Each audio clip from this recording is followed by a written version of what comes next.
Well, following the passage of Hurricane Melissa, devastation wasn't limited to homes and businesses. The storm also ripped through Jamaica's agricultural heartland. Farmers in Clarendon are now left picking up the pieces of their livelihoods, describing the damage as one that will leave lasting scars on both their farms and their future. Our reporter is Akeem Aret.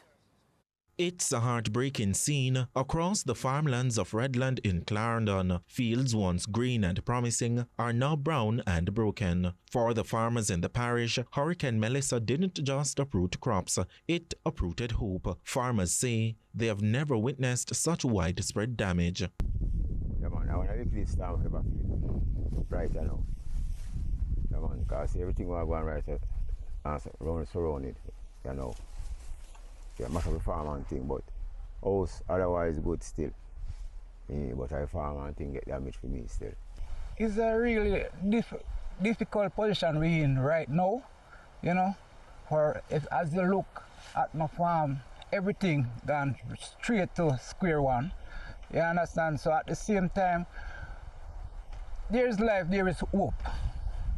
From banana walks to yam fields, the damage stretches for miles, and with every uprooted stalk lies a story of loss. Devon Lee Gordon says he lost thousands of yams and it could take months before his farm begins to recover. As you look, I have about almost 2,000 banker yellow yam, you know, and everything flat. We get some men from yesterday. We are trying to see if we can ease them up. But at the same time, it's difficult. But at the same time, we don't expect this, you know, and at the same time, you know, that men come and try to help you, we have to tear them. You know, so the help is really devastation. You understand me?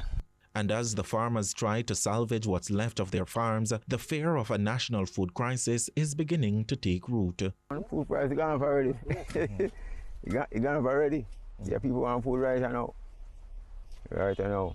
But who can't find it? Yeah, since we have to wait for the next year pound there. Yeah, if it all comes so fast. We have right till January, February, in March, you know. So really and truly then just pushing now to there with everything done. Then gone right on square one. You know, so if we could get them, if we did get them know that the yam was all right, there is no problem. But we just cut them off and reap it. But then cannot. We have to try if we can get back the head, if we can plant again, you know. The farmers who are now counting their losses are pleading with the authorities to step in. As a farmer, well, for me, you know, I just write at square one. You know, but that's my livelihood. That's my livelihood, and we just the right at square one. Hopeful I could get some help. I would really appreciate it. You understand me? For these farmers in Redland, Clarendon, rebuilding won't be easy, but they say with a little help, they can once again turn the soil of despair into a harvest of hope. Reporting for CVM News, I am Akeem Aret.